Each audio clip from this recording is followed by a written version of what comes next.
ইতিমধ্যেই কিন্তু কেন্দ্র সরকারের পিএম আবাস যোজনার টাকা দেওয়া শুরু হয়েছে এবং আবাস যোজনায় আপনার নাম আছে কি না কীভাবে বুঝবেন এবং আপনার টাকাটি ঢুকেছে কি না কীভাবে দেখবেন আপনার ফোন থেকে। তো চলুন দেখিয়ে দিচ্ছি কীভাবে আপনার ফোন থেকে চেক করে নিতে পারবেন যে আবাস যোজনার টাকা ঢুকেছে কি না।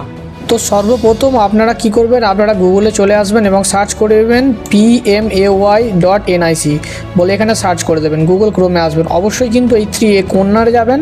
কর্নারে এখানে ক্লিক করে দেখবেন এখানে একটি অপশান পাবেন ডেস্কটপ সাইট, তো এখানে ক্লিক করে দেবেন, তাহলে কিন্তু ডেস্কটপ সাইটে খুলে যাবে, কারণ যেহেতু আপনারা ফোনে করছেন। তো এখানে অন করার পরে আপনার সামনে একটি ওয়েবসাইট আসবে এখানে, তো এখানে ক্লিক করে দেবেন। ফার্স্ট যে ওয়েবসাইটটা আসছে ওখানে ক্লিক করলেন, তো এখানে আপনি হোমে ক্লিক করবেন। হোমে ক্লিক করলে কিন্তু হোম ইন্টারফেস খুলে যাবে। তো খুলে যাওয়ার পরে আপনারা এখানে দেখবেন যে FEFMS রিপোর্ট, তো এখানে দেখুন 3 নম্বর যে অপশানটা আছে beneficiary registered account frozen and verified, তো এখানে ক্লিক করবেন। তো এখানে ক্লিক করলে কিন্তু আপনার সামনে পুরো স্টেটের ডিটেলসটা এখানে আসছে।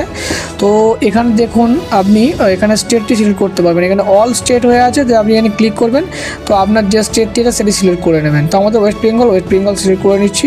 তারপরে এখানে আপনার ডিস্ট্রিক্টটা সিলেক্ট করবেন, তো ডিস্ট্রিক্ট সিলেক্ট করলাম আমরা সাউথ 24 পরগনাস। তারপরে আপনার ব্লকের নাম সিলেক্ট করবেন, আমরা এখানে আমাদের ব্লকের নামটা সিলেক্ট করে নিচ্ছি। তারপরে আপনার যে গ্রাম পঞ্চায়েতের নাম সেটিও সিলেক্ট করবেন। সিলেক্ট করা হয়ে গেল। তারপরে এখানে আপনাকে বলছে ক্যাপচাটি ফিল করুন, তো এখানে 74 - 10, তাহলে এখানে কত হবে 64, এখানে আমরা 64 এন্টার করে নেব। 64 করে এখানে সাবমিট করব। তো করলে কিন্তু আমাদের সামনে একটি লিস্ট চলে এলো।